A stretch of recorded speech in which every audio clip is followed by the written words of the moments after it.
이번에는 박근혜 전 대통령 구속 사건에 대한 나무위키 문서를 함께 읽어보기로 하겠습니다. 이 문서는 2021년 12월 27일에 마지막으로 수정이 된 그런 문서입니다. 박근혜 전 대통령의 구속 사건이라고 하는 것은 특검 때부터 시작해서 일반 그 수사까지, 그리고 재판 과정에서 피의자로서 또 피고인으로서 어떻게 그 절차적 정의라든지 이런 보장을 받았는가, 그것을 살펴볼 수 있는 자료입니다. 이 나무위키 문서는 내용을 대충 보니까 박근혜 전 대통령에 대해서 우호적이지 않은 그런 분위기가 상당히 짙은 문서입니다. 그것을 감안해야 하겠습니다. 첫 번째 개요부터 시작을 하죠. 2017년 3월 31일 새벽 3시 4분경 대한민국 제18대 대통령 박근혜가 구속영장이 발부되어 서울구치소에 구속된 사건이다.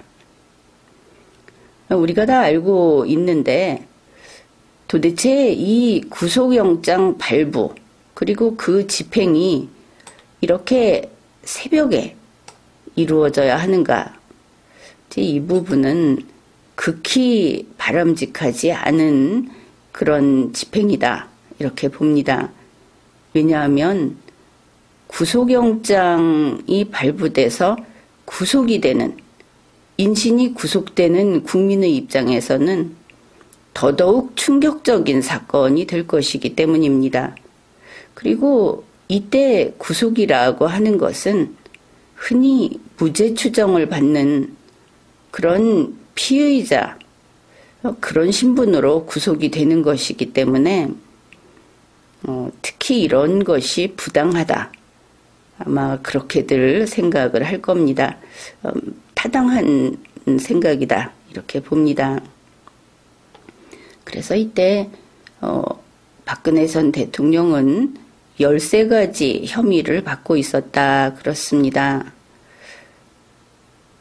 그런데 그 나무위키의 서술을 보면서 상당히 좀 걱정스러운 마음이 됐습니다.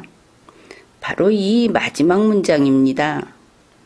전직 대통령이 구속된 것은 지난 1995년 전두환과 노태우에 이어 22년 만에 벌어진 사건이며 헌정사상 정상적으로 선출 대통령이 구속된 두 번째 사례이다.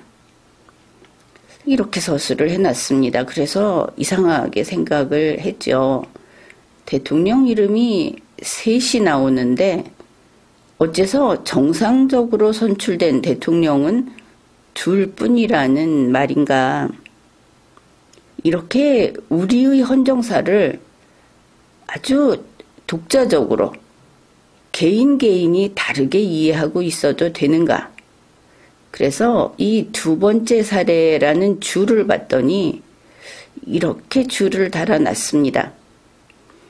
전두환은 군사 반란과 간접 선거를 통해 대통령이 되었으니 정상적으로 선출되었다고 볼 수 없다. 근데 이게 참 기세 좋게 이렇게 말을 했는데 이것은 그 시대의 헌법에 따라서 그렇게 대통령 선출을 했던 겁니다. 이게 어떤 사람들이 이 나무위키 기록에 관여를 했는지 모르지만 이런 식으로 이야기를 한다고 한다면은 대한민국을 부정하는 것이 된다. 제 아무리 박근혜 전 대통령을 싫어하고 그런 정치 세력을 싫어한다 하더라도 이것은 용납되지 않는 태도입니다. 지금도 이런 태도를 보인다고 한다면은 그것은 즉시 교정을 해야 하는 것입니다. 그리고 이 이야기를 굳이 왜 했는가 하면은 두 번째입니다. 제목이 이렇게 돼 있습니다. 박근혜 독방 수감, 구체제가 저물다, 이런 제목이 붙어 있습니다. 이 구체제라고 하는 것은 프랑스 대혁명 때 앙시행 레짐 해가지고 엔션트가 앙시행이 되는데, 구체제라는 것은 부정해야 되는 그런 체제를 말을 하는 것이고, 이렇게 되면 박근혜 대통령이 취임을 해서 박근혜 대통령을 선출을 해서 이렇게 집행을 했던 행정 전체를 부정하는 겁니다. 나라를 빼앗았다, 나라를 탈취했다, 이런 이야기가 되는 것이죠. 이제 나무위키에 여러 사람이 가서 이의 제기를 하고 토론을 하고 이게 수정되는 것으로 알고 있는데, 이런 사고방식을 갖고 있는 사람들은 일단은 범죄자로 취급을 해야 할 겁니다. 그래서 지금 정치적으로 서로 다투다 보면 누구는 대통령으로 인정할 수 없다, 또 박근혜 이전의 체제는 다 이제 무너뜨렸다, 촛불이, 이런 소리를 한다는 것은 반민주주의적인 태도이고 법이 죽었다, 이렇게 봐야 하는 부분입니다. 이것은 지금 민주당을 지지하든 또 국민의힘 혹은 보수 쪽 정치색이 있는 사람들이든 우리는 다 같은 대한민국 국민이고 대한민국 헌법을 존중해야 한다는 그 정신이 아예 사라졌다 하는 것이죠.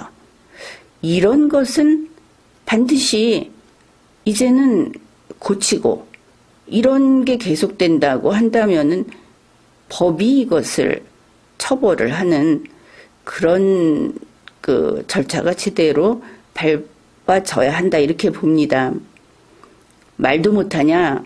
그런데 이 나무위키라고 하는 것은 나름대로 사전이라고 하는 것이고, 이런 식으로 정부를, 국가를 부정하는 것은 그 자유롭다고 하는 미국에서도 허용되지 않는 겁니다.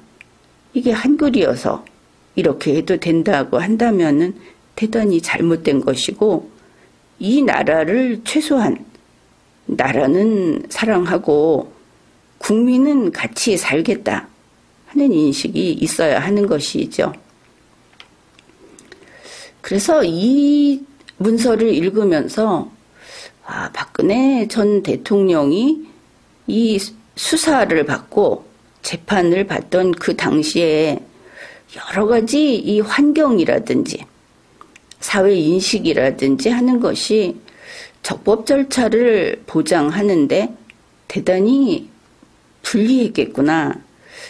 그 당시에 적법 절차를 보장하고자 했다면 검찰이라든지 법원 이런 데서 거의 저거는 보수 아니냐 싶을 정도로 그 중심을 잡기 위해서 특별히 노력을 해야만 가능했겠다, 그런 생각까지 했습니다.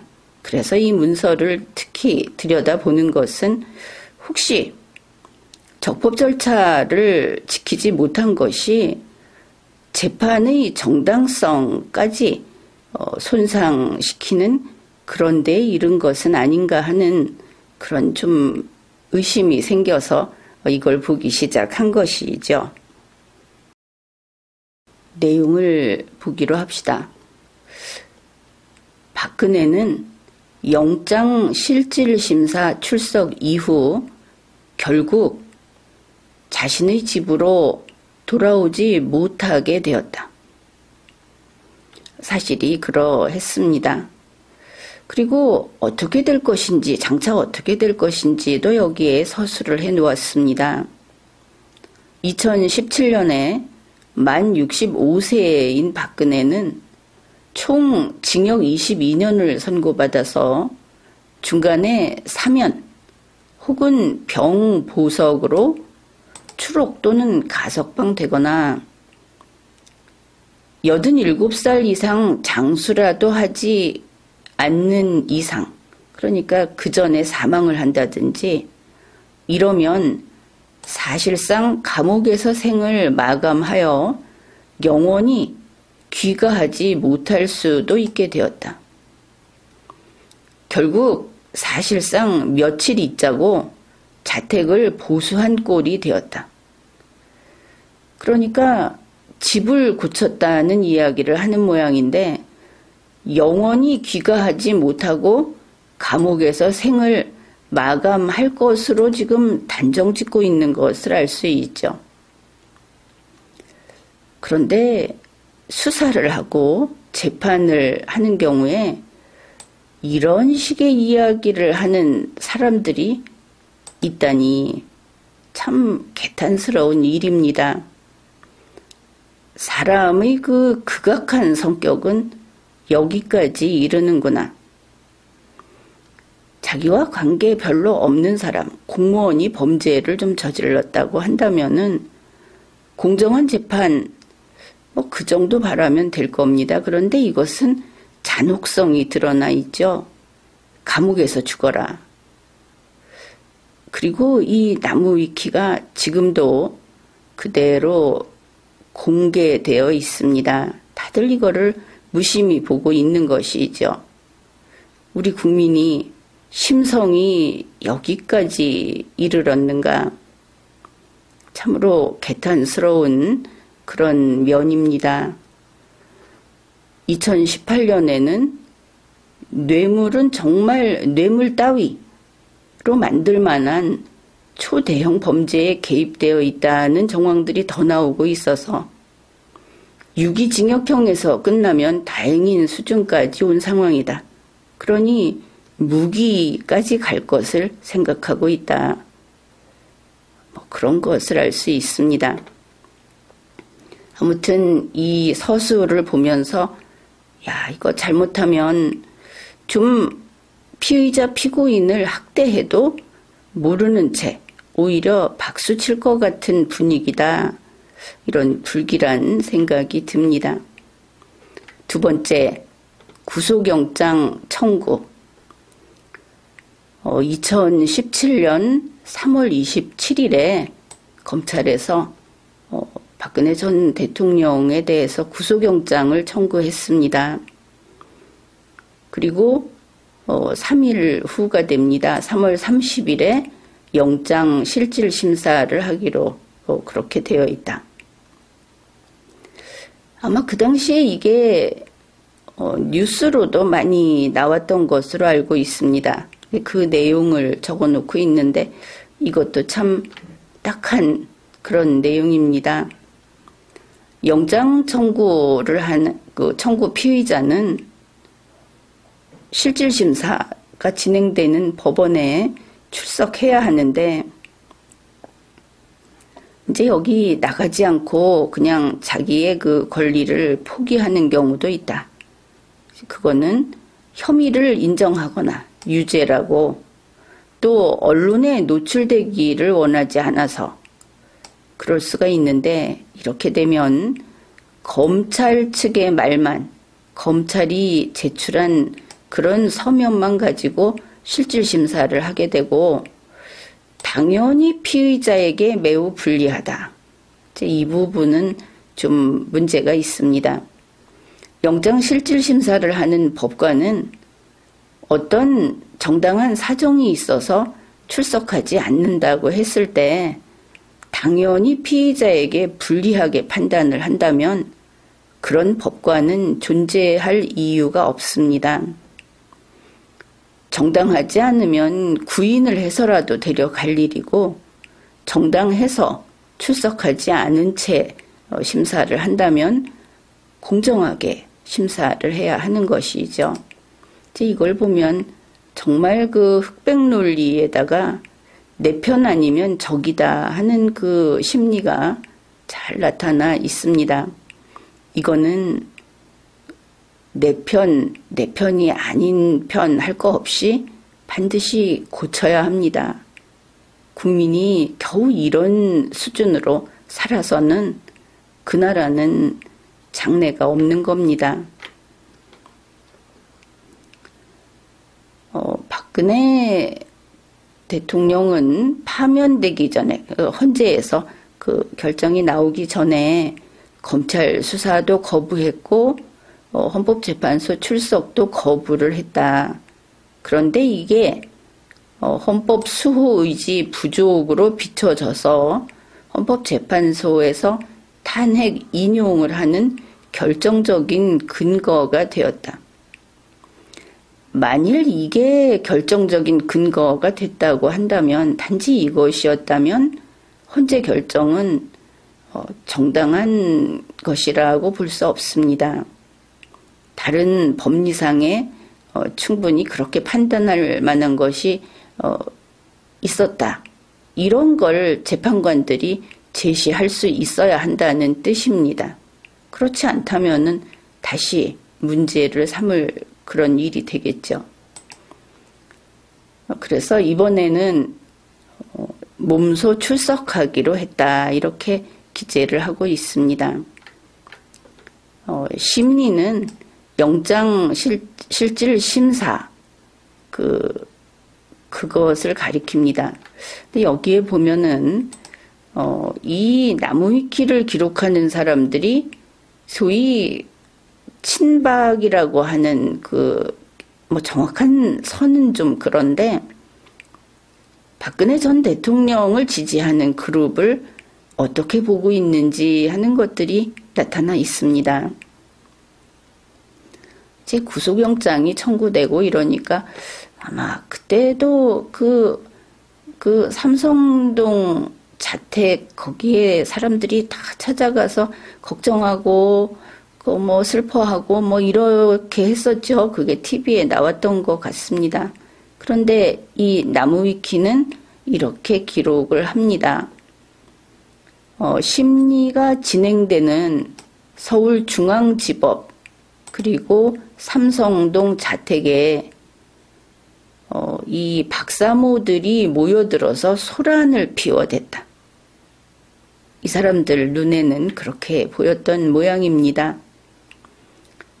박근혜 전 대통령은 그 실질심사 시작 10여 분 전에 법원에 도착을 해서 포토타임 없이 법정으로 향했고, 그리고 여기에서 보면은 기자들이 새벽부터 기다렸는데 정작 3초 정도의 뒷모습만 보고 질문도 안 받고 이렇게 들어가 버려서 불만이 컸다. 또 박근혜 전 대통령의 경호원들이 과잉의전을 해서 이게 구설수에 올랐다 하는데, 이렇게 당당하게 비난을 하는데 이거 어떻게 됐습니까? 이거 인권침해다 해가지고 지금은 금지되고 있죠. 그거는 뭐 잘 알고 있을 겁니다. 영장 실질 심사가 오전 10시 반에 시작을 했는데 이때 검찰 측에서 영장 발부를 해달라, 구속수사를 해야 한다고 했던 것은 서울중앙지검의 이원석 한웅재였다. 그것을 알 수 있습니다. 영장실질 심사는 8시간 40분이나 걸렸다고 합니다. 여기에서 그러니까 그 당시 검찰 박근혜 전 대통령에게 반드시 구속수사를 해야 하겠다, 이렇게 했던 이원석 한웅재 검사가 누군가 하는 것을 여기에 좀 보충을 해보겠습니다. 2017년 3월 22일자 조선일보입니다.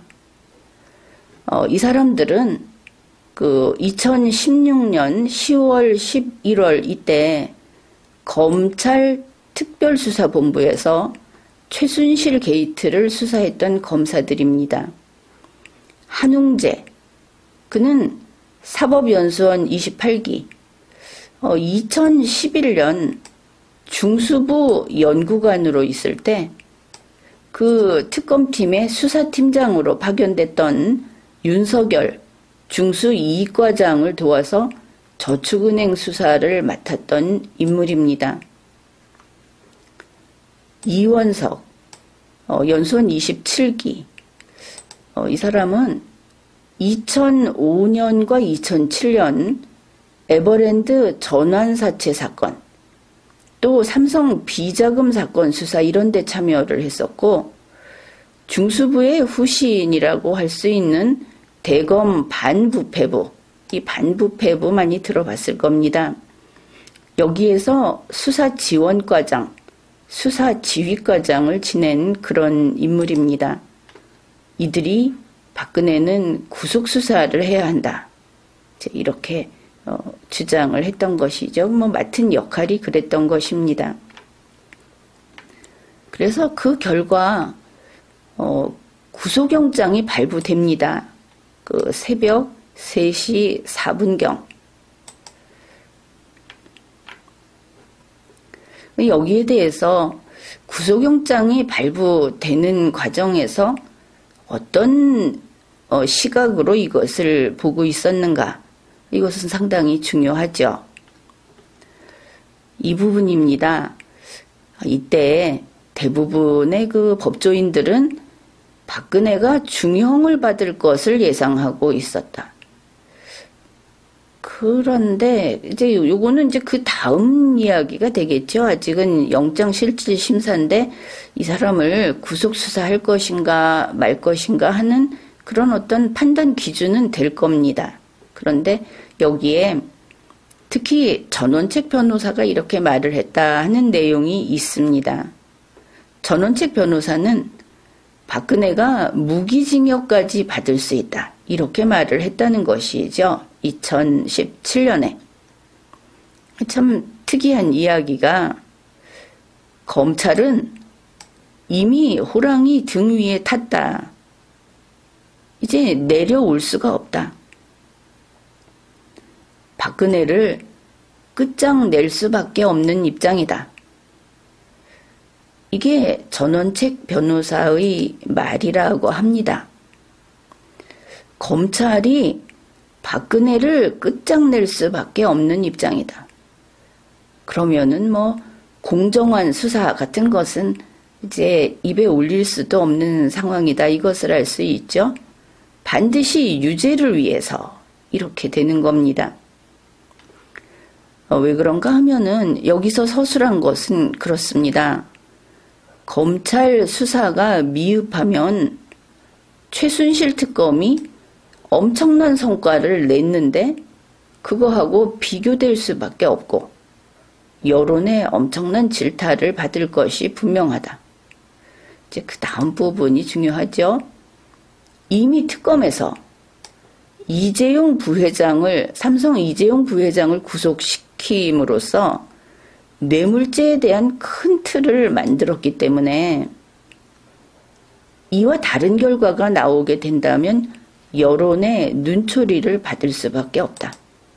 이게 바로 이때 수사, 재판의 구조 중에 아주 중요한 축입니다.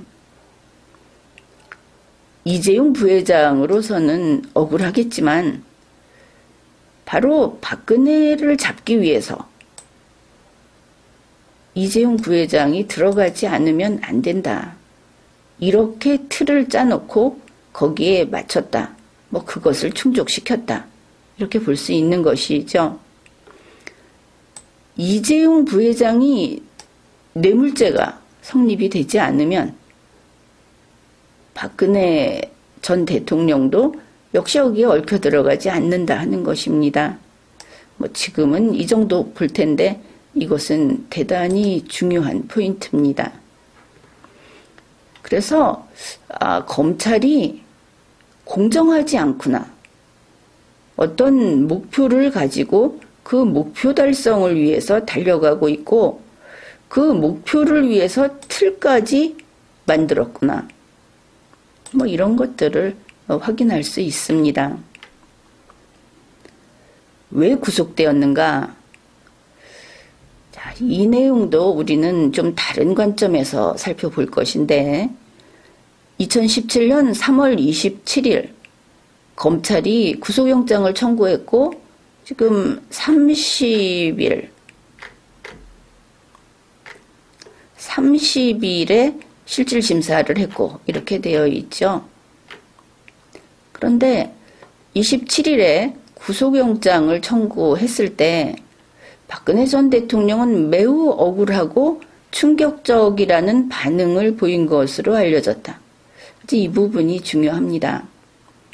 피의자나 피고인에게 있어서 심리적으로 무너지게 만드는 바로 그런 작전을 쓴 것이 아닌가 하는 이제 그 의심이 되는 대목입니다.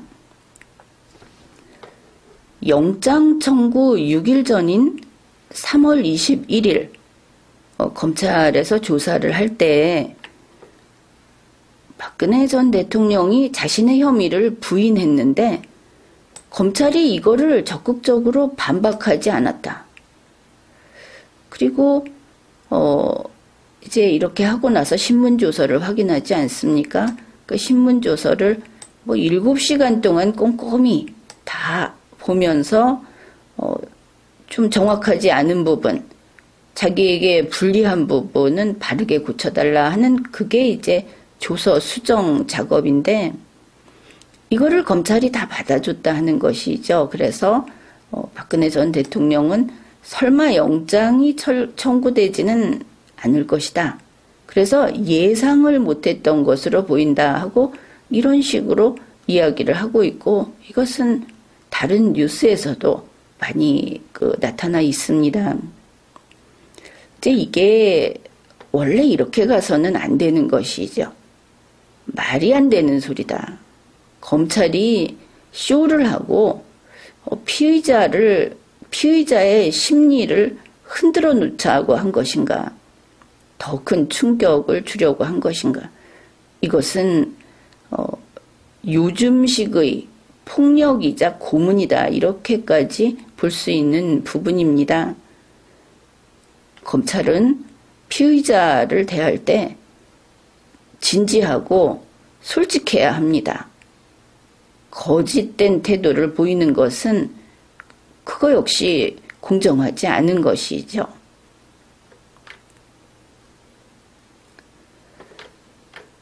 그런데 이제 해설에 의하면 이것은 뭐 전문인의 것은 아닌데 박근혜 전 대통령에게서 조서를 받는 이유는 이게 박근혜 전 대통령이 이 사건을 어떻게 생각하는지 여부를 알기 위해서 조서를 작성시킨 것뿐이다.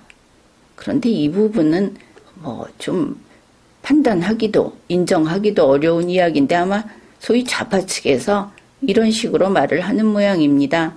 그러나 조서 작성, 조서 확인은 반드시 해야 하는 절차이죠. 이 밑에 부분을 보기로 하죠. 13개나 되는 혐의를 다루면서도 단 하루 만에 신속하게 조사를 완료할 수 있었다. 왜냐하면 이거는 박근혜 전 대통령이 의심하지 않고 검찰이 자기 뜻대로 다 받아준다 하고 오해하게 만들려고 이렇게 했다. 지금까지 그런 내용이었습니다. 그래서 이렇게 기술을 하고 있죠. 조사를 마치고 귀가할 때 박근혜는 상당히 밝은 표정이었는데 이러한 즐거운 검찰 조사의 함정을 제대로 인식하지 못하고 있었던 것으로 보인다.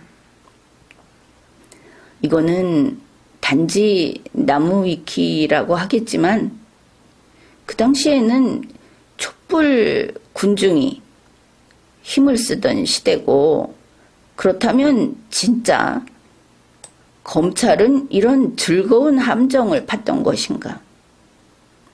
이제 모든 것이 정상으로 질서의 세계로 돌아가는 때가 왔고, 그러면 검찰이 이런 즐거운 함정을 팠다고 하면은 거기에 대해서 검찰에게 제대로 책임을 묻고 모든 것을 제자리로 돌려놓아야 한다. 이렇게 봅니다. 박근혜 전 대통령이 억울하다 이런 것이 아니고 누가 됐든 검찰은 자신의 본분을 다해야 하고 정치검찰이 돼서는 안 된다는 것은 국민이 다 알고 있기 때문에 하는 지적입니다. 결국 구속영장이 청구되자 박근혜는 큰 충격을 받았다. 그러면 검찰이 판 함정에 제대로 빠졌다. 이렇게 볼 수 있겠습니다. 다시 한번 이야기를 하지만 검찰 수사는 이런 식으로 해서는 안 되는 겁니다. 이런 식으로 했을 때 법원에서 그것이 효과 없다고 선언을 해 주어야 하는데 그러면 법원은 무엇을 한 것인가? 그것 또한 의문이라고 하겠습니다. 나무위키에서는 이 변호인단을 아주 무시하고 유명한 변호사가 없었다 하는 것을 또 여기에다가 써놓고 있습니다. 그러면서 중량급 변호사, 무슨 로펌이라든지 또 이름이 널리 알려진 그런 변호사가 아니고 유영하 변호사를 중심으로 한 그런 변호인단이었다. 이제 이렇게 이야기를 하면서 이렇게 되면 제대로 된 변론을 받지 못한다. 이렇게 단정을 하고 있습니다. 그러면서 끝없이 박근혜 전 대통령과 그 관련된 사람들, 이 사람들을 정말 그물망식으로 엮어서 넣고자 하는 그런 마음이 보입니다. 당시에 그럴 수 있었다고 하더라도 이런 태도는 결코 바람직하지 않다. 왜냐하면 우리 국민은 법을 지키고 법이 제대로 집행되는 것을 바라는 국민이지 어떤 감정적으로 법을 사람을 괴롭히고 해치는 도구로 쓴다 하는 그런 심리 상태는 아주 우려스럽다 하는 이야기를 해둡니다. 여기에서는 변호인이 그렇게 쟁쟁하지 않다. 변호인단이 하면서도 이런 말을 합니다. 박근혜 전 대통령이 죄를 다 뒤집어쓰고, 왜냐하면 변호를 제대로 못해서 이렇게 되면 다른 피의자들은 유유히 빠져나갈 가능성이 높다. 그러면 박근혜 전 대통령이 죄를 다 뒤집어 썼다는 이야기냐? 또 이렇게 물어야 하겠죠.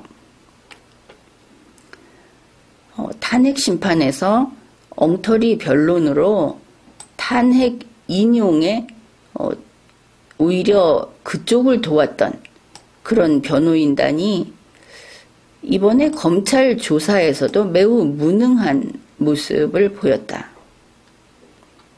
즉 검찰이 일부러 호의적인 태도를 보이니까 호의적인 분위기에 편승해서 상황을 제대로 판단하지 못하는 그런 모습도 보였다 이랬습니다. 그러면서 또 변호인단이 그렇게 성의가 없는 것은 돈을 제대로 안 줘서 그렇다. 최측근인 유영하 변호사도 수임료 500만 원밖에 받지 못하는 상황이라고 한다. 이렇게 밝히고 있습니다. 즉 그 다음에 이런 것이죠. 박근혜 전 대통령의 변호인단이 상당히 의욕이 떨어진 상태다. 그렇게 말하고 이제 그나마 의뢰인이라도 좀 멀쩡하면 다행인데 이 의뢰인은 박근혜 전 대통령을 가리킵니다. 박근혜 이 사람이 자기가 원하는 말이 아니면 일절 듣지도 않고 소통 능력이 제로에 가깝다 보니 변호인들 입장에서는 설득하고 조언하는 것도 엄청나게 고역인 상황이다. 그거는 뭐 그냥 짐작이 되겠죠. 뭐 변호인들이 이 나무위키 작성자나 아니면은 언론 인터뷰를 해서 이런 이야기를 했는가, 뭐 그것은 지금으로서는 분명하지 않습니다. 그래서 변호인단이 굳이 박근혜를 설득하려고 하기보다는 적당히 듣기 좋은 말만 하며 비위를 맞춰주면서 사실상 사태를 방관하고 있다는 지적이 나오고 있다. 이러면은 변호인이 또 제 역할을 못한 것이죠. 변호인이 이렇다고 한다면은 그 수사를 받는 입장이라든지 재판을 받는 입장에서는 역시 공정한 수사나 공정한 재판을 받았다고 하기가 어렵게 됩니다. 이 공정성에 흠이 되는 사실들이 이렇게 나타나 있다. 그것을 알 수 있죠. 박근혜 전 대통령은 최측근인 유영하 변호사를 신뢰해왔고 구속이 된 이후에는 아예 유영하만 만나고 심지어 유영하가 옥바라지까지 도맡아 하고 있다. 그랬습니다. 그리고 박근혜 전 대통령은 자신의 혐의를 일체 부정을 했는데 이게 유영하 변호사의 전략에 따른 것이다. 이제 여기까지 보면 유영하 변호사만 박근혜 전 대통령 옆에 있는 그 법적인 조력을 하는 사람이다 하는 것을 알 수 있죠. 계속 그런 내용이 나옵니다. 구치소에서 검찰 조사를 받았는데 유영하 변호사만 배석을 했고, 그런데 다른 변호인단에게는 이 유영하 변호사가 조사 내용, 진행 과정 이런 것도 제대로 말을 해주지 않았다. 그러다 보니 박근혜 전 대통령 측의 변호인단은 사실상 개점 휴업 상태다. 그래서 저러다가는 일부가 사퇴하지 않겠는가, 이런 말까지 나왔다고 합니다. 그런데 2017년 4월 9일에는 박근혜 전 대통령이 유영하, 최명성만 남기고 7명의 변호인단을 해임해버렸습니다.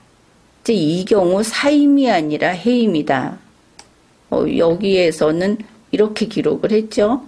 일방적으로 잘라버렸다.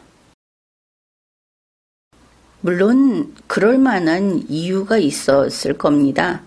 뭐 나무위키가 알겠습니까? 나무위키 서술로는 유영하 변호사가 업무를 독점했고 다른 변호인단이 반발을 하고 있었다. 앞에서 봤듯이. 그런데 오히려 다른 변호인들을 해임했다. 이렇게 쓰고 있습니다. 근데 이제 이와 관련해서 신문 보도를 좀 보기로 합시다. 2017년 4월 10일 중앙일보입니다. 해임했다고 했죠. 그런데 해임된 변호사 중에 한 명이 언론 보도를 보고 해임 사실을 알았다. 그러니 뭐 출근했더니 의자 빼버리고 없더라 하는 식으로 아주 그 인상이 좀 나빠졌을 것은 분명합니다. 그런데 한 명이 아니고 또 다른 해임 변호사도 해임 통보를 못 받았다고 합니다. 이게 다 중앙일보 보도 내용입니다. 게다가 해임된 변호사들은 공통적으로 다들 검찰 조사를 시작한 이후로 유영하 변호사하고 연락이 잘 안 됐다. 박근혜 전 대통령이 구속된 뒤에는 그 접견을 유영하 변호사만 했다고 하죠. 그런데 나머지 변호인들에게 박근혜 전 대통령의 뜻이 이렇다는 것을 아예 전하지도 않았다. 그게 차단이 돼 있었다. 이런 보도인 겁니다. 이제 4월 9일에 유영하, 최명성 변호사를 빼고 나머지 7명을 다 해임을 했는데, 이제 앞에서 나무위키에서 봤듯이 유영하 변호사가 변호 독점을 하고 있다. 이렇게 뉴스도 다루고 있습니다. 서성건 변호사는 탄핵 심판 때 청와대에서 박근혜 대통령이 부탁을 한 그런 변호인인데, 이 서성건 변호사가 이렇게 말을 한 겁니다. 유영하 변호사가 따로 만든 예상 답변서가 근거도 없이 다 모른다, 아니다, 이렇게 일관돼 있어서 제대로 방어를 하지 못했다. 그래서 유영하 변호사에게 좀 책임이 있다 하는 주장도 있었구나, 그것을 알 수 있습니다. 그리고 이런 상황에서 좀 더 이렇게 많이 알려진 변호인을 선임하면 어떻겠느냐 이렇게 했는데, 그때 그런 이야기도 있었습니다. 로펌에서 응하지 않고 있다, 이런 소문이 있었는데, 여기에 그것도 소개를 합니다. 썰전의 전원책 변호사는 나름 거물급 변호사 여럿이 박근혜 전 대통령 변호 의사를 타진했는데, 박근혜 대통령이 유영하 변호사 외에는 전혀 신뢰하지도 않고 소통하지 않으려고 해서 이게 불발이 됐다. 아무튼 뭐 그렇게 이야기를 했답니다. 그런가 하면 박근혜 전 대통령의 동생 박지만 씨가 그 아내가 이제 서향이 변호사이죠. 그래서 이 변호를 좀 돕겠다 이렇게 했는데, 박근혜 전 대통령은 이 동생 부부가 접견하자고 한 그 요청을 거부했다고 합니다. 그러니 연락이 이렇게 단절된 상황에서 그것이 박근혜 전 대통령의 뜻인지, 아니면 그러니까 이제 유영하 변호사가 둘 중에 하나로 보입니다. 정말 지극한 충성스러운 그 유영하 변호사거나, 아니면 그와 반대로 충성의 반대편에 있는 유영하 변호사거나, 이제 이렇게 둘로 나눠 봤을 때 어느 쪽인가에 따라서 이 접견 요청을 거부한 것이 이제 풀이가 다르게 되겠죠. 이제 구속되던 그때입니다. 이 사람들은 이 글을 보면 참 남이 안 되는 것을 좋아 죽는다, 거의 이런 느낌이 드는 그런 내용입니다. 박근혜 전 대통령이 교도소 규정에 따라서 화장을 지우고 머리에 꽂은 머리핀을 모두 제거하고 머그샷을 촬영하고 뭐 이런 내용들을 써놨습니다. 그러면서 특별 대우한다 하고 이제 원성이 자자합니다. 뭐 그것은 그냥 넘어가기로 하죠. 검찰은, 우리 검찰이 하는 것을 잘 살펴야 하겠습니다. 검찰은 최장 20일 동안 구속을 할 수 있다.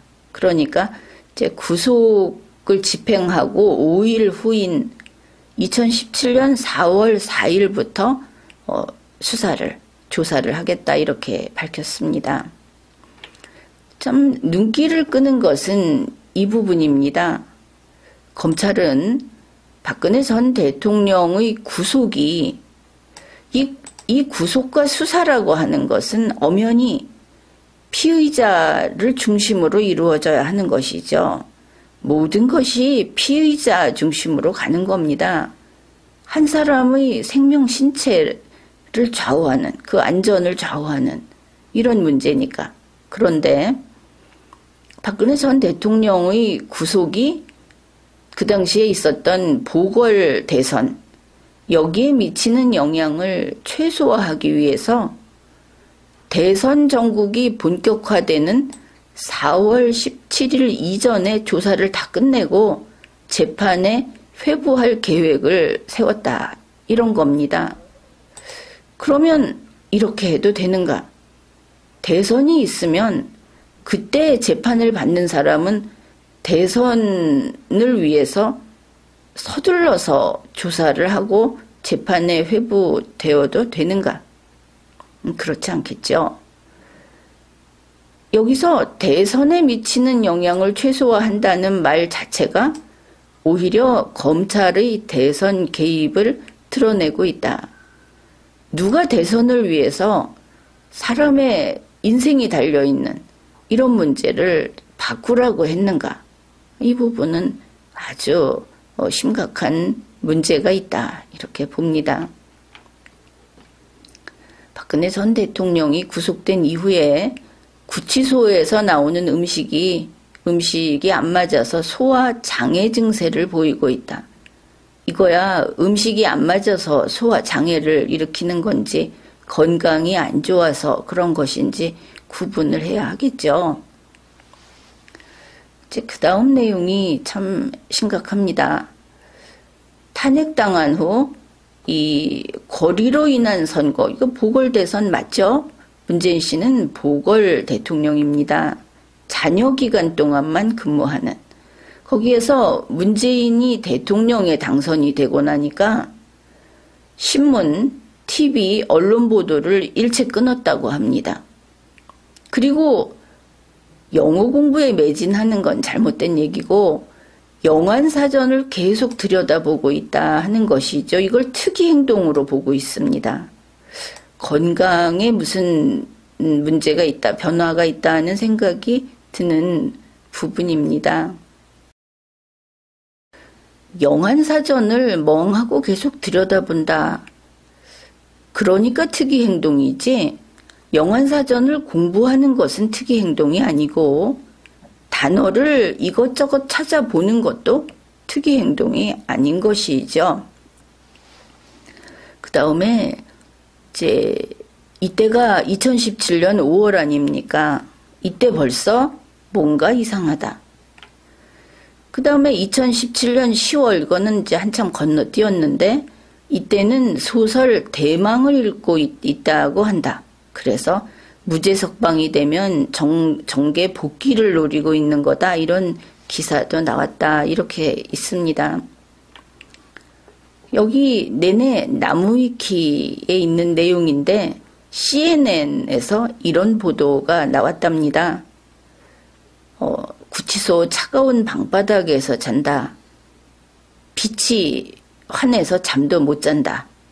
근데 이걸 뒤통수를 때렸다 이렇게 써놨습니다. 참 이거 보면 소양이 어떤가를 알 수 있죠. 어떻든 영어 사전을 보고 있다. 소설을 읽는다. 뭐 이런 내용이 유영하 변호사만 만난다고 하니까 유영하 변호사가 한 이야기인가? 아니면 교도관이 박근혜 전 대통령이 이렇게 살고 있다 하고 어디 인터뷰라도 했는가? 왜냐하면 우리는 이런 정보들을 그 정보의 출처라든지 사실인가 하는 것을 확인해야 하기 때문입니다.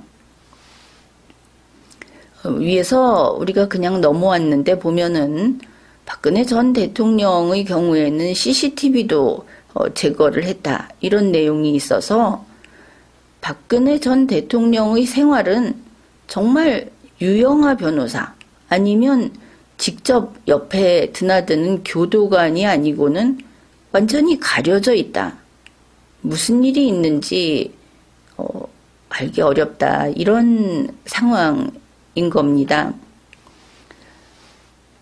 이거는 그래서 그 당시에 재판 과정에서 있었던 일을 머니투데이가 아마 특집인 것 같습니다. 박근혜 재판 5편이라고 해가지고 제목은 박이, 그러니까 박근혜 전 대통령이 재판을 받다가 빵 터진 이유, 이런 제목으로 실어놨습니다. 머니투데이의 김현아, 박광범, 홍재의 기자가 좀 꽁트식으로 이렇게 써놓은 것인데, 물론 서술한 방식은 마음에 안 들지만 여기에서 재판을 참관했다든지 하는 언론사에서 이런 기록을 해놓았기 때문에 우리는 정보를 좀 찾아내 보고자 합니다. 이 내용을 보면서 재판부에서 6월 셋째 주부터 일주일에 재판을 4번 하자고 했다는 겁니다. 그러니까 박근혜 전 대통령이 안 그래도 건강이 안 좋다 이러면서 한 일주일에 2번 내지 3번으로 줄여달라고 그렇게 호소를 했답니다. 그런데 이 머니투데이의 표현이기는 하지만 단호박을 잡수신 재판부는 이거 무시하고, 몸이 아프다는 사람의 말을 무시하고 일주일에 4번 재판을 하기로 결정했다. 이렇게 쓰고 있습니다. 그 다음에 이제 일주일에 4번 강행을 하고 있는데, 또 그 박근혜, 이때는 뭐 피고인 이렇게 되겠죠. 이쪽에서 일주일에 4번 재판은 힘들다. 좀 천천히 가자. 이렇게 그 말을 했는데, 검찰에서 이렇게 중요한 재판을 하면서 휴일이나 주말을 반납하는 것은 당연한 게 아니냐. 그러면서 일주일에 4회 재판을 강행을 했다는 겁니다. 자, 이거는 그 명백히 인권 침해의 여지도 있고 졸속 재판의 문제도 굉장히 크죠. 공정한 재판이 되기 어렵다. 그때는 다들 이 재판을 일반 국민들은 외면하고 있었습니다. 다른 자기들 생활에 바빠서. 그런데 이제 되돌아보게 되면 이거는 아니다. 그렇게 보이는 것이죠.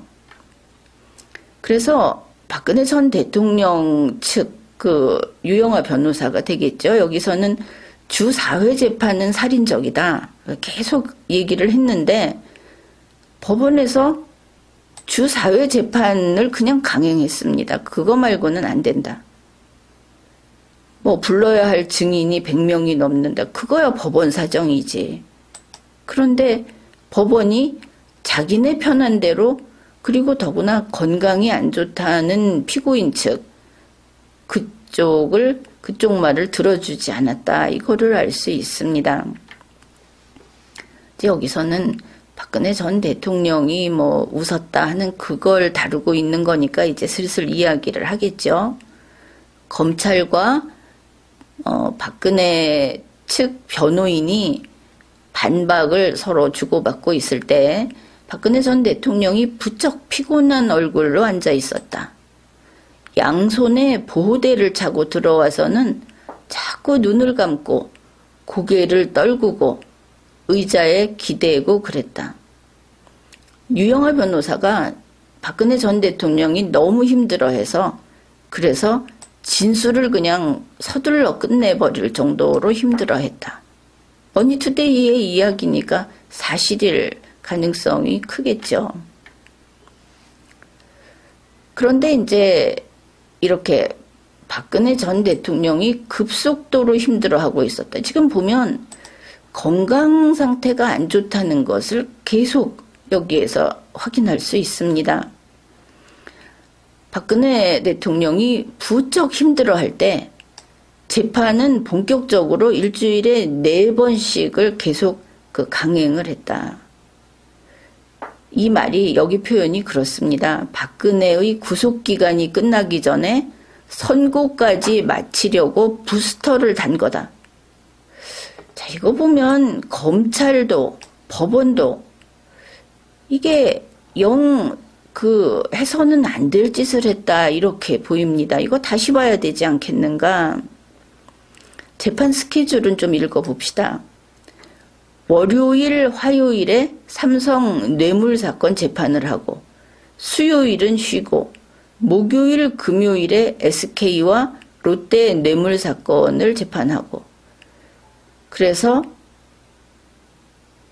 이렇게 재판의 속도를 내면서 이틀 하고 하루 쉰 이유는 급속 노화가 진행 중인 66세 박근혜를 배려한 일정이지 이렇게 머니투데이가 쓰고 있습니다. 미워서 쓴 건지 정말 급속 노화가 진행 중인 그 정도로 건강이 급속도로 나빠지고 있었는지 확인해 볼 필요가 있다 싶습니다. 주 4회 재판을 시작한 첫날 좀 재판 좀 천천히 하자. 그러니까 일주일에 횟수를 좀 줄이자. 이제 이런 이야기를 하고 계속했다는 것이죠. 그리고 계속 무시했다. 이 정도 되면 전에 언젠가 무슨 유엔인가 거기 뭐 인권 침해다 하는 이야기를 해서 뭐 그런 소리가 나오네 했는데 이게 사실이라면 갈만하다. 그렇게 봅니다. 이 재판을 보면 실체적 진실을 발견하겠다는 의지는 없고 빨리빨리 끝내서 유죄라고 정해놓은 결론을 꺼내고 치우고 싶다. 지나고 보니까 좀 그렇게 보이지 않습니까? 여기에도 그렇게 돼 있는데 마의 10월을 넘기느냐 마느냐를 두고 펼쳐지는 재판부 대 변호인단의 싸움 이렇게 머니투데이가 쓰고 있습니다. 이제 제목에 있던 이 기사의 제목에 있던 그 부분입니다. 2017년 6월 13일 유질용 전 장관이 증인석에 앉았다. 그런데 유영하 변호사가 질문을 하고 둘이 싸우기 시작했다. 질문을 좀 자세히 해라. 그러면 다시 읽어주겠다. 그냥 질문지를 달라. 그럼 뭘 달래는 거냐? 어디다 반말하느냐? 뭐 이런 식으로 했다는 겁니다. 그런데 이 장면에서 박근혜 전 대통령이 웃음을 터뜨렸다고 합니다. 이게 다른 뉴스에도 나왔습니다. 여기에서는 뭐 왜 웃는 걸까? 뭐 이렇게 하고 있는데 이제 그 다음 내용을 봅시다. 유질용 장관이 이제 이야기를 많이 한 거죠. 청와대에서는 노태강 전 국장이 일도 잘 못했다. 비리도 저질렀다 이렇게 했는데 사실은 문체부에서 능력이 좋다고 하는 인기도 있는 사람이었다고 했고 또 박근혜 대통령이 노태강 전 국장을 찍었을 때 그냥 인사이동 정도만 하면 되겠지 했는데 나중에 보니까 박근혜 대통령이 파면이나 해임까지 생각했구나 하는 걸 깨달았다 이런 말도 했답니다. 그런데 앞에서 한번 웃고 이 대목에서 박근혜 대통령은 또 웃었다는 것이죠. 이제 머니투데이 기사가 이겁니다. 자기에게 불리한 증언이 나온 건데 어디가 웃겼을까? 그 다음에 머니투데이만 하는 이야기가 여기 또 있습니다. 박근혜 대통령이 하도 승마 해가지고 왜 승마라는 말을 쓰지 하고 이상하다고 생각도 했다. 바로 이제 이 부분이 이상행동, 뭔가 이제 아주 극도의 스트레스를 받았다든지 하는 뭐 건강이 안 좋다든지 하는 이야기의 근거로 제시되는 그런 뉴스인데 머니투데이도 이렇게 밝히고 있는 겁니다. 특히 이것이 문제가 되는 것은 박근혜 전 대통령이 그동안 쭉 재판을 해오면서 2017년 6월이죠, 이때가. 근데 입도 뻥끗 안 했다. 말한 것은 자, 증인에게 직접 할 질문이 있습니까? 하는 재판부의 질문이 있으면 그저 아니요 라는 말만 했고, 모든 그 답변은 유영하 변호사가 했다. 박근혜 전 대통령은 그저 기지개를 폈다가 고개를 숙였다가 변호인이랑 귓속말을 했다가 하는, 그래서 입도 뻥끗하지 않았는데 이날 재판에서는 2번이나 웃었다. 이런 겁니다. 그런데 이제 여기에 대해서 신동욱 씨가 트위터에다가 박근혜 전 대통령이 웃은 것은 조울증에 조현병 증상까지 나온 것이다. 정밀검진을 받아야 한다. 이렇게 올렸다고 하고, 이것은 알려진 사실입니다. 이게 미워서 썼든 어떻든 뭔가 본인이 힘들다고 하는 재판 과정이 계속되고, 그리고 이런 그냥 보기에도 박근혜 대통령직에 있었던 사람이 안 할 행동을 하고 몸도 안 좋다고 했으면 멈춰서서 그 이야기를 들어줬어야 한다. 이건 이 부분은 맞는 것 같습니다. 정밀검진을 받았어야 한다. 재판을 중단하고 먼저 그것을 살폈어야 한다 하는 것은 아마 지금에 이르러서는 누구나 그렇다고 할 겁니다. 이것과 관련해서 한 달 뒤쯤 되죠. 2017년 7월 3일 시사위크는 이제 이런 보도를 했습니다. 현실 도피증, 조울증, 조현병, 이거는 뭐 앞에 그 트위터 때문에 생긴 게 아닌가 싶은데, 커지는 박근혜 건강 이상설, 이런 뉴스가 보도가 된 것이죠. 김현정 국립중앙의료원 정신과 전문의가 이렇게 말을 했습니다.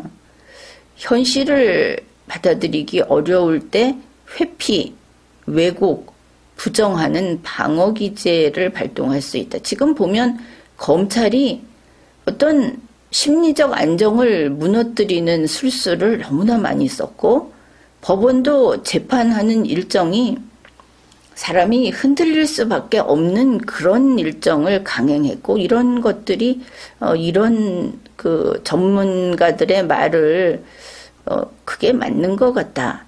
이런 그 뒷받침을 해준다. 이렇게 봅니다. 이제 앞에서 봤던 내용이 여기 또 있죠. 서울교정본부가 밝힌 겁니다. 박근혜 전 대통령은 문재인 대통령이 당선된, 그러니까 2017년 5월 9일 이후에 신문이나 TV 등 언론 보도를 일체 보지 않고 영안사전을 들여다보는데 시간을 쏟고 있어서 교도관들이 예의주시하고 있다. 뭐 이상행동, 특이행동 이렇게 이야기를 하죠. 굉장히 그 스트레스라든지 이런 게 힘들었겠구나. 이제 그런 것을 알 수 있습니다. 내내 같은 뉴스에서 한 몇 가지를 더 소개를 합니다. 노승일 전 K스포츠재단 부장이 증인으로 출석했던 2017년 6월 7일 공판에서 박근혜 전 대통령은 피고인석에 앉아서 연필로 그림을 그리고 지우고 이거를 20분 동안 반복했답니다. 재판 도중에. 그 다음에 이것도 참 그런데 지우개 가루가 이제 쌓였을 거 아닙니까? 그러니까 손으로 그걸 털어내고 물티슈로 손도 닦고 이랬다는 것이죠. 그러니까 그동안 법정에서 손으로 턱을 괴고 졸거나 하품을 하던 거기에서 상태가 좀 더 나빠졌다고 보는 것이죠. 박근혜 전 대통령은 지병이 있었다고 합니다. 부신기능 저하증이라는 지병이 있었는데, 이렇게 강행군을 하다 보니까 2017년 6월 12일부터 이제 주 4회씩 이렇게 공판에 참석을 하면서 체력이 바닥났다. 이 뉴스 내용입니다. 앞에서 봤던 내용인데 6월 13일 공판에서는 갑자기 웃음을 터뜨리기도 했는데 이렇게 웃은 게 민망했는지 고개를 숙여서 얼굴을 감췄다. 앞의 내용하고는 조금 다른 부분이 있죠. 그런데 이때 TBS 교통방송의 그 김어준의 뉴스공장 진행자가 이렇게 말을 했답니다. 이 부분은 이제 그 나무위키의 내용입니다. 전문가들이 본 박근혜 전 대통령의 웃음, 그 전문가들이 분석을 한 것은 경계성 인격 장애 또는 조현병, 이게 정신분열증이라고 하면서 그게 의심된다. 김어준 씨가 이랬다는 것이죠. 자기에게 불리한 증언이 나오는데 그 자리에서 웃는 것은 이상한 일이다. 그런데 김어준 씨 지금은 이런 이야기 한 것을 참회하고 있을까? 그런 의문이 생깁니다. 이게 2017년 7월경 박근혜 전 대통령의 건강이 그때 이미 나빴다. 검찰과 법원에서 여기에 책임이 있는 것처럼 보인다. 그와 관련된 뉴스를 보고 있습니다. 6월 30일에는 서울중앙지법 형사합의 22부에서 그 27차 공판을 열었는데 이때 박근혜 전 대통령은 재판 도중에 책상에 엎드리고 말았다고 합니다. 그래서 유영아 이상철 변호사가 휴정을 요청했고 이때 교도관의 부축을 받고 대기실로 갔는데 10분 뒤에 재판이 다시 시작이 됐지만 박근혜 전 대통령은 돌아오지 않았다고 합니다. 그런데 특이한 것은 재판부가 밝힌 내용입니다. 재판부가 건강을 해칠 염려가 있어서 더 이상 증인신문을 할 수 없겠다 하고 그대로 돌아가게 했다는 것이죠. 이걸 보면 2017년 6월 30일 이미 박근혜 전 대통령의 건강 상태는 이 재판을 받는다는 것이 무리였던 것처럼 보인다. 이렇게 판단을 합니다. 나무위키입니다. 나무위키에서 이제 구속 후에 사법 절차가 어떻게 진행됐는가 하는 부분입니다. 다시 앞으로 가는 것이죠. 날짜로 봐서 2017년 4월 4일 그 앞에서 봤던 한웅재 검사, 이 검찰은 서울 구치소로 와서 출장 조사를 했습니다. 이때 박근혜 전 대통령은 자신의 혐의를 부인했다. 이제 이틀이 지나서 4월 6일에 두 번째 출장 조사를 왔다고 합니다. 검찰에서. 여기에 그 나무위키 말로는 이게 이제 중요 진술이다 하는데 박근혜 대통령 자신이 최순실 씨에게 속고 이용당했다는 주장을 했다는 겁니다. 이 부분은 그게 이제 본인의 뜻이 아닐까 이렇게 보이는 것이죠. 나무위키에서는 최순실 씨에게 덮어씌우기를 한다 이렇게 이야기를 하는데 애초에 특검도 최순실로 돼 있었고 이거는 이제 나무위키 작성자의 마음이 박근혜의 반대편에 가 있다. 그걸 보여주는 대목이다 이러면 되겠습니다. 이제 왜 최순실 씨 편을 드느냐면 최순실 역시 자신이 국정농단을 했다는 사실을 전혀 인정하지 않고 있기 때문이다. 참 글을 이렇게 쓰면 나무위키도 문제는 문제입니다. A가 아니면은 B 둘 중에 하나인데 A도 틀렸다 B도 틀렸다 하면은 무죄라는 겁니까? 아니면 최순실 주장이 맞으면 박근혜 대통령이 권한남용을 해서 이런 일을 했다는 겁니까? 최순실 씨가 피해자고 참 이렇게 계속 나쁘다고 쓰다 보면 이런 서술도 하게 되는 모양입니다. 이제 구속기간 연장이라는 것이 또 하나의 그 불공정한 면으로서 우리가 살펴볼 부분입니다. 검찰은 4월 7일에 구속기간 연장 신청서를 제출했습니다. 그러니까 기간 만료가 되는 것을 10일 더 연장하겠다. 그리고 법원은 그냥 받아줍니다. 넙죽넙죽 받아줍니다. 그리고 검찰에서 4월 17일 처음에 뭐 계획 다 세워놨다 그랬죠. 대선에 영향 안 주게 빨리 해치우자. 4월 17일에 롯데그룹 70억 받았다. SK그룹 80억 요구했다 하는 혐의를 추가했고, 기업의 돈을 직접 또는 제3자가 받은 혐의로 총 592억 원의 그 뇌물수수 혐의를 적용해서 이제 기소를 했습니다. 나무위키에서는 이제 이렇게 돼서 박근혜 전 대통령이 수감될 때 이야기를 또 하고 있습니다. 독방 앞에서 들어가지 못하고 서럽게 흐느껴 울기만 했다는 보도가 나왔다. 그래서 교도관이 잘 달래서 감방으로 데리고 들어갔다고 한다. 그런데 이제 담담하게 지냈다는 보도도 있다. 그렇습니다. 그리고 이틀 동안 독방이 더럽다고 당직실에서 잤다. 일반 재소자들은 상상할 수도 없는 엄청난 특혜를 받았다. 아주 특혜 부분에 민감한 이런 서술인데 어떻든 참 미움을 많이 받았구나 이런 생각이 듭니다.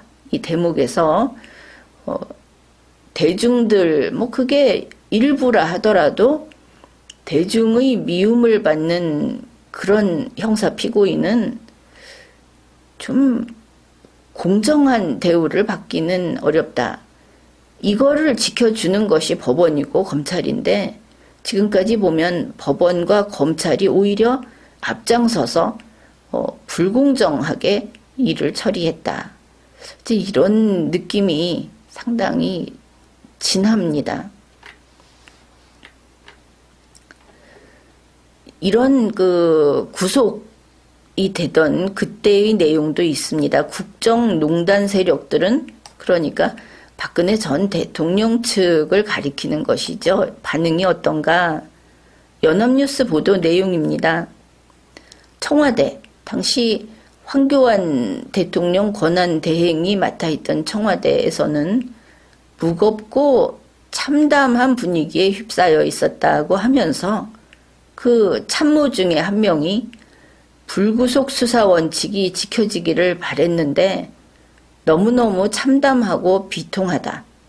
이렇게 그 당시 보도를 했답니다. 그 다음에 정치권의 반응을 쭉 소개를 하고 있습니다. 지금 와서 보면은 이것도 참 낯설다 싶습니다. 더불어민주당의 윤관석 수석 대변인이 구속은 당연하고 사필 규정이다. 그렇게 하겠죠. 문재인 경선 후보. 근데 이제 그 본인이 했는지는 모르겠습니다. 경선 후보 측에서 법과 원칙에 따른 당연한 결과다. 이렇게 말을 했고, 안희정 씨, 낡은 정치와의 단절의 시작이다. 그리고 이재명 후보, 촛불 민심과 함께한 국민의 심판이자 시대정신과 함께한 역사의 심판이다. 그런데 그 박근혜 대통령 탄핵을 하자고 가장 먼저 나선 사람은 이재명 씨라고 하죠. 그리고 이 말을 받아서 가장 먼저 탄핵을 진행시킨 사람은 그거는 정의당 심상정 씨를 중심으로 했는지 아무튼 정의당이라고 합니다. 자유한국당의 정준길 대변인, 참으로 안타깝다. 뭐 이렇게 얘기를 했고, 홍준표 후보, 안타깝지만 박근혜 시대는 이제 끝났다. 그런데 이 나무위키 기록이 이겁니다. 그 당시 자유한국당의 그 친박 대선 주자들은 부당하다 하고 반발을 했는데, 그때 대선 후보 전당대회에서 홍준표 후보가 뽑혔죠.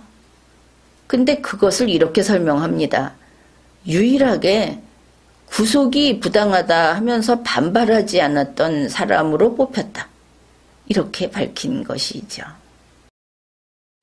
다음으로 국민의당 김경진 수석 대변인은 아주 세게 말을 했습니다. 박근혜 전 대통령의 구속은 법치주의 실현을 위해 부득이하다. 글쎄, 법치주의가 구속해야만 하는 것인가? 다들 분위기가 좀 그렇죠. 안철수 후보, 법 앞에 만인이 평등하다는 대한민국의 헌법적 가치가 실현됐다. 박근혜 전 대통령이 저렇게 된 것은, 구속된 것은 법 앞에 평등이 실현된 그런 것이다. 이렇게 말을 했습니다. 손학규 후보, 법과 원칙을 보여주는 판결이다. 당시 바른정당의 오신환 대변인은 사법부의 판단을 존중한다 그랬습니다. 유승민 후보, 태극기와 촛불로 갈라진 국론 분열을 막기 위해서 불구속 수사가 바람직하다고 생각을 했지만 법원의 결정을 존중한다. 정의당 심상정 후보, 온 국민의 법 앞의 평등을 확인한 값진 결정이다. 이 사람들이 다 대통령이 구속됐다 하는데 아주 쾌감을 느끼고 있는 것처럼 보입니다. 특이한 것은 이재호 씨입니다. 늘 푸른 한국당의 이재호 후보.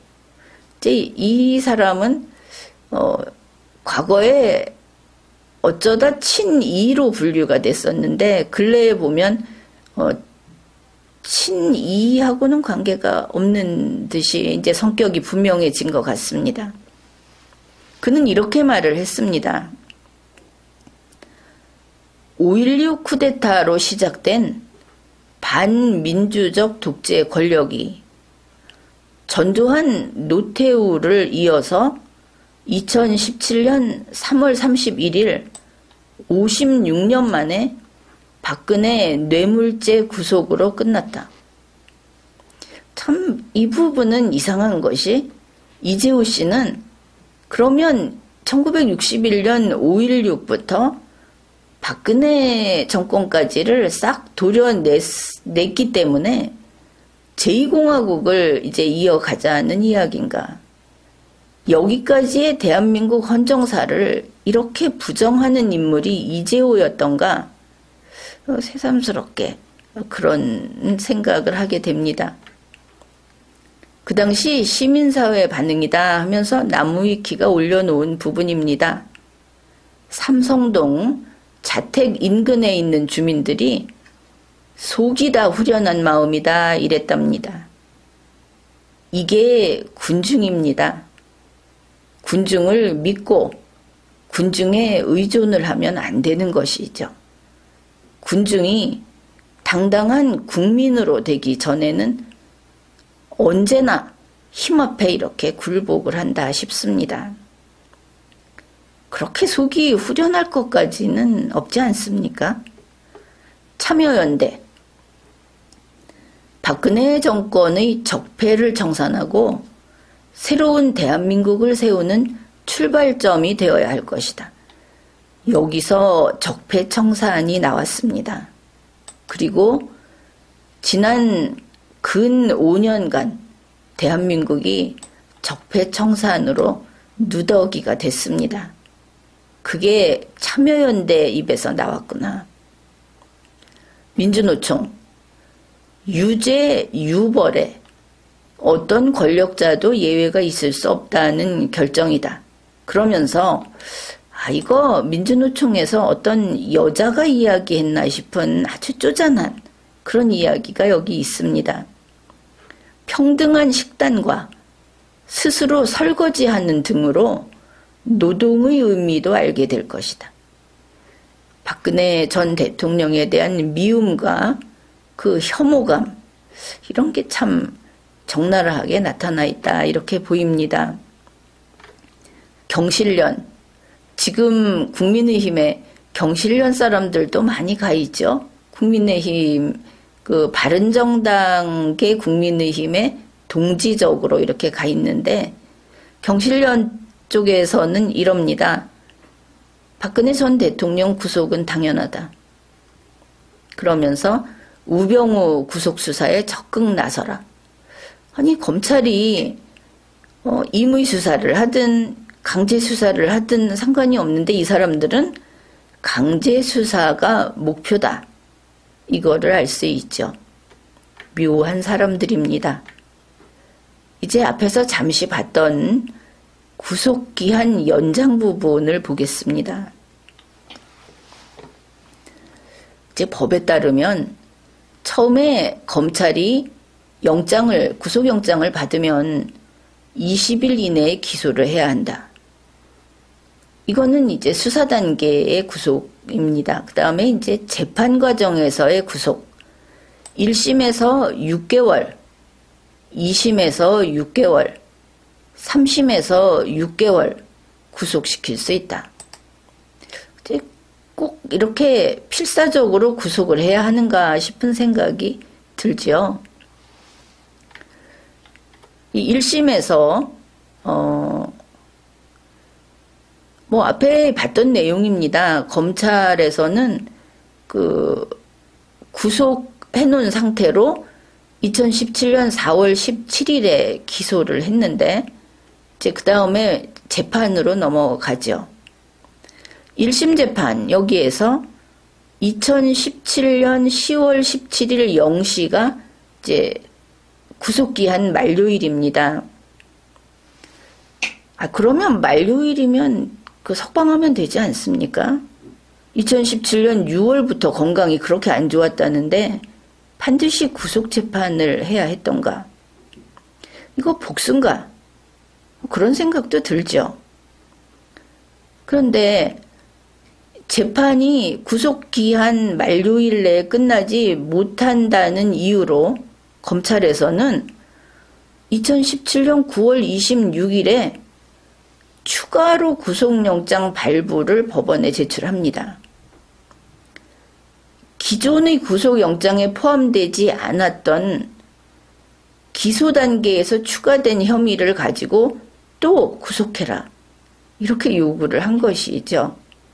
그럼 뭐 재판부는 그냥 받아들입니다. 그래서 2018년 4월 16일까지 계속 구속시킬 수 있게 되었습니다. 이 검찰의 행태가 이례적이다, 이렇게 보이죠. 그때 그 당시에 뉴스에서도 이걸 다뤘던 것 같습니다. 굳이 그래야 하는가? 이거는 그 구속이라고 하는 수사와 그 재판을 위한 도구를 복수의 도구로 쓰고 있는가? 아직 그러고 보니까 그 뭐 김건희 씨가 그 유산을 했다 하면서 그 윤석열 현재 후보가 그 당시는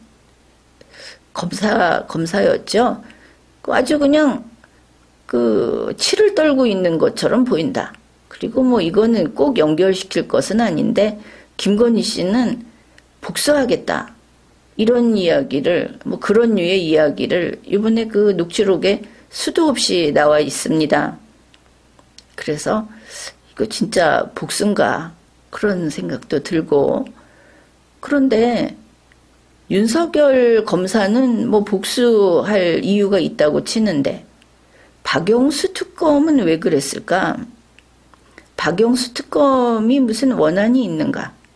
아니면 이걸 이렇게 처리해주는, 그 속칭 원한이 있는 윤석열을 불러다 칼잡이로 썼다, 뉴스도 그랬는데 그렇게 해주는 무슨 대가라도 약속을 받았는가?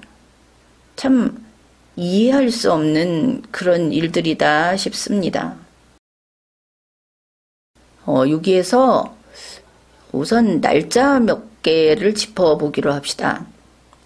지금 여기 보면은 2017년 9월 26일에 그 추가로 구속영장을 발부했고, 그래서 2018년 4월 16일까지 구속시킬 수 있게 됐다 그랬죠. 그런데 그 당시 박근혜 피고인의 그 상태가 어땠느냐. 그러니까 이제 그 건강이 아니고 2017년 10월 16일에 이미 재판을 거부했습니다. 여기서 이렇게 이야기를 하는데 걸석재판을 그 이후로 계속 걸석재판을 한 겁니다. 원래는 변호인이 아무리 나온다고 하더라도 이렇게 중대한 재판에서 걸석재판은 무효입니다. 이건 용납되지 않는 것이죠. 과거에 종교재판이 걸석재판을 하고 정말 그 좀 무지한 그런 시대에 걸석재판을 해서 쫓아가서 집행만 했지, 형 집행만 했지, 이거는 방어권이 제대로 보장이 되지 않는 것이죠. 아무튼 10월 16일에 2017년 바로 그 보궐대선이 있던 그 해입니다.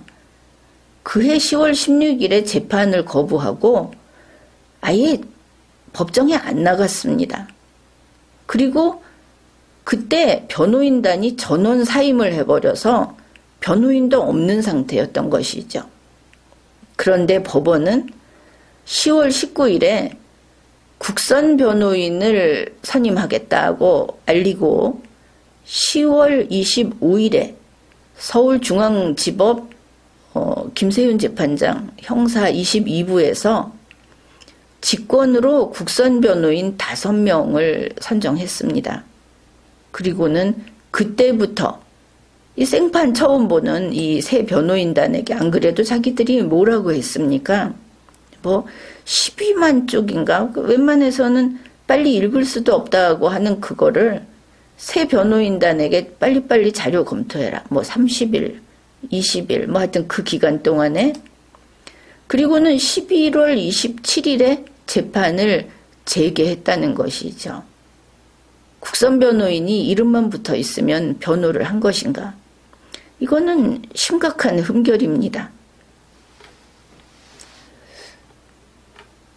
그리고 이제 1심 재판부 다시 그 나무위키 원래대로 돌아갑니다. 1심 재판부가 다음 해죠. 2018년 4월 6일에 징역 24년 벌금 180억 원을 선고하면서 법정 구속을 했습니다.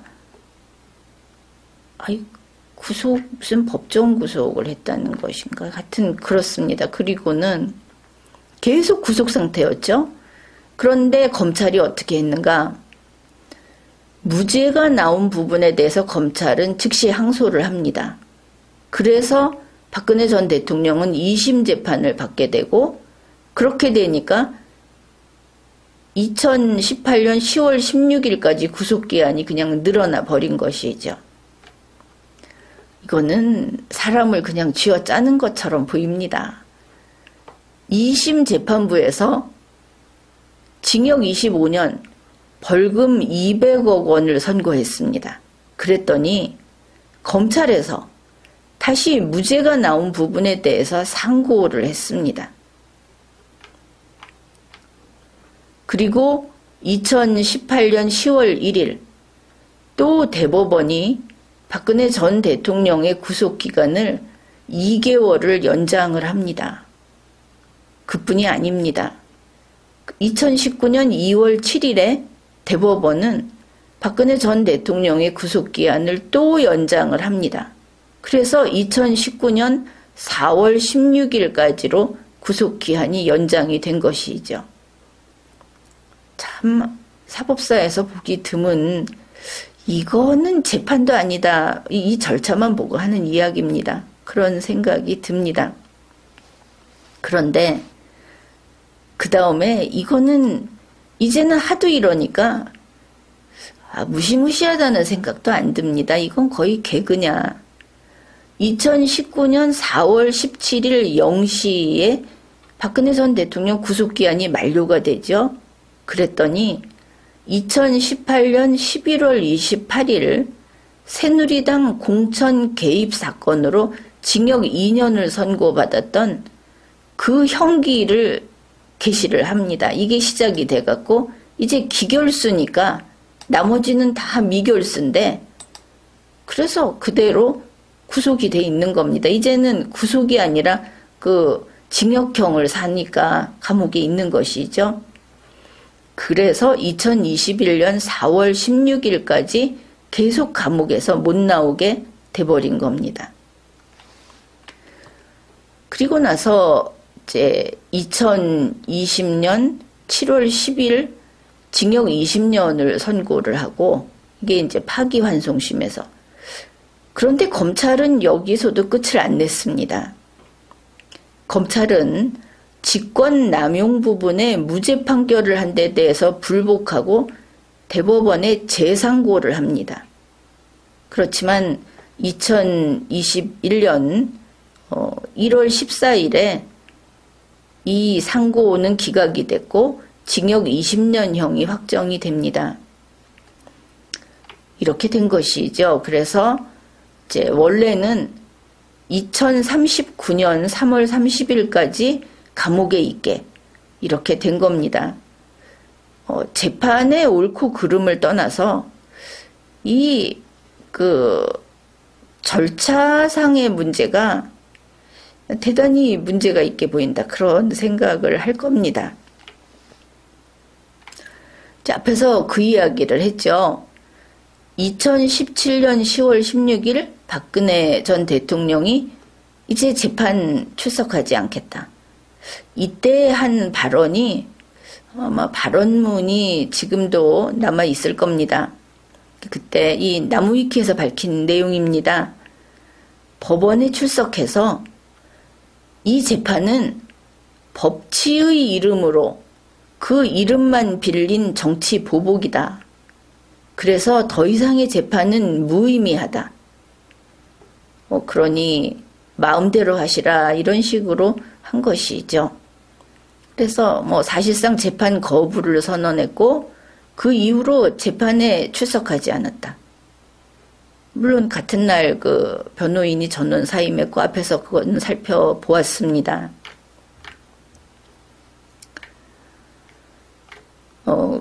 그러니까 그때 이후로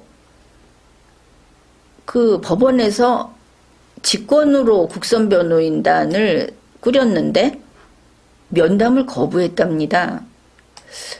이게 변호가 제대로 됐겠는가?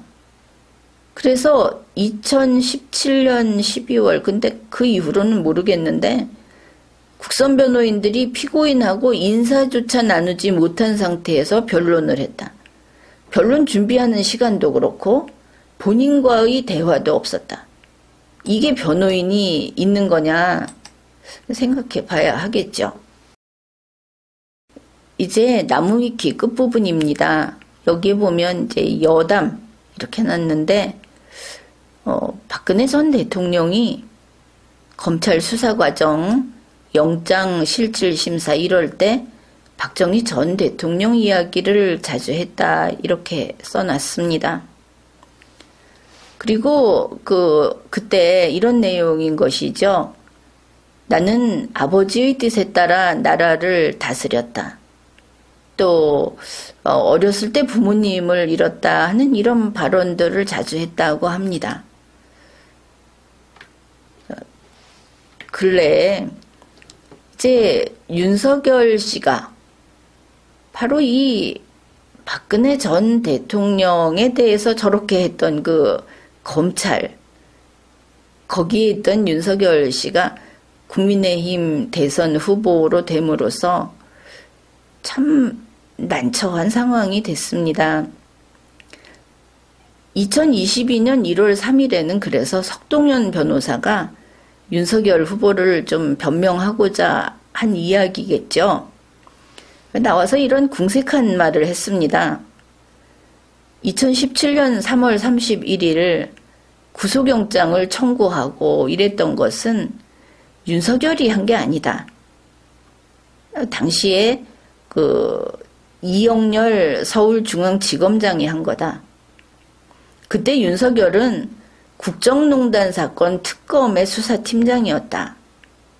이 사람이 서울중앙지검장 간 거는 2017년 5월부터 2019년 7월까지다. 이렇게 이제 좀 변명을 하고자 이야기를 했는데 이거는 의미가 없죠.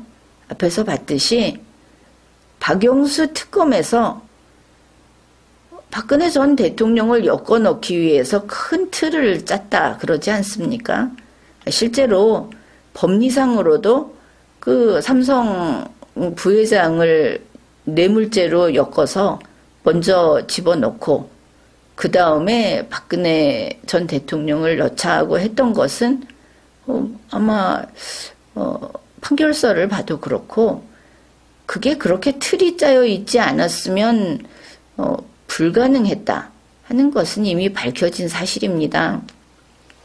그래서 윤석열 씨가 특검의 수사팀장이었든 5월부터 중앙지검장으로 갔든 하는 것은 뭐 발뺌할 수 있는 일은 아니고 본인도 그거는 감수를 해야 하겠죠. 윤석열 후보 자신이 이런 이야기를 했습니다. 박근혜 피고인에게는 내가 45년형을 구형을 했지만 양형 기준표에 따라서 기계적으로 했다. 이렇게 말을 했습니다.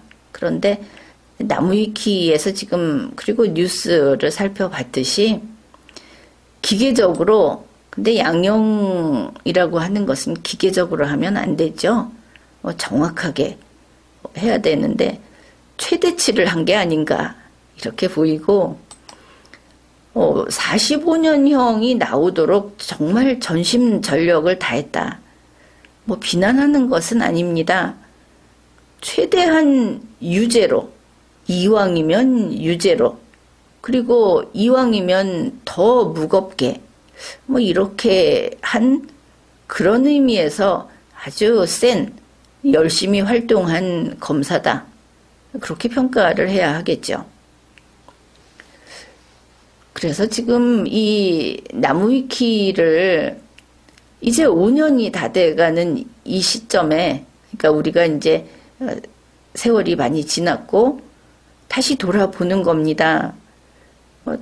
대선을 앞두고 대선만이 아니고 사실은 지금에 와서야 정상적인 대선을 하게 된 거는 박근혜 전 대통령이 탄핵됐기 때문에 그 중간에 보궐 대통령이 들어갔기 때문에 이렇게 된 것이죠. 그 다음에 보궐 대통령이 한 1년만 근무를 하면 되는데 자기가 5년을 해버렸기 때문에 그래서 지금 대선을 치르게 된 겁니다. 우리 헌법에 있는 그 대통령 선거 날짜가 우리도 미국처럼 딱 정해진 날에 뭐 그 대통령 취임식이 2월 25일에 하는 이런 식으로 해서 정말 국민적인 축제로 그렇게 헌법에 규정을 해놨는데 그걸 깨뜨려 버린 것이죠. 보궐 대통령이 4년 더 해먹느라고. 이제 근데 그 선거를 우리가 앞에 두고 있는데 다시 이거를 돌아보니까 소위 국정농단 그 심판이라는 것 그게 과연 민주적이었는가? 그게 여태까지 앞에서 정치인들이 그 보궐대선의 후보들이 했던 경선 후보들이 했던 이야기처럼 이게 법치를 실현한 것인가? 다시 생각하게 되는 것이죠. 제 이렇게 봅니다. 여러분이 민주당 당원이든 국민의힘 당원이든 대표적으로 예를 들어서 하는 말입니다. 그 어느 쪽이든 상관없이 우리는 모두 대한민국 국민입니다.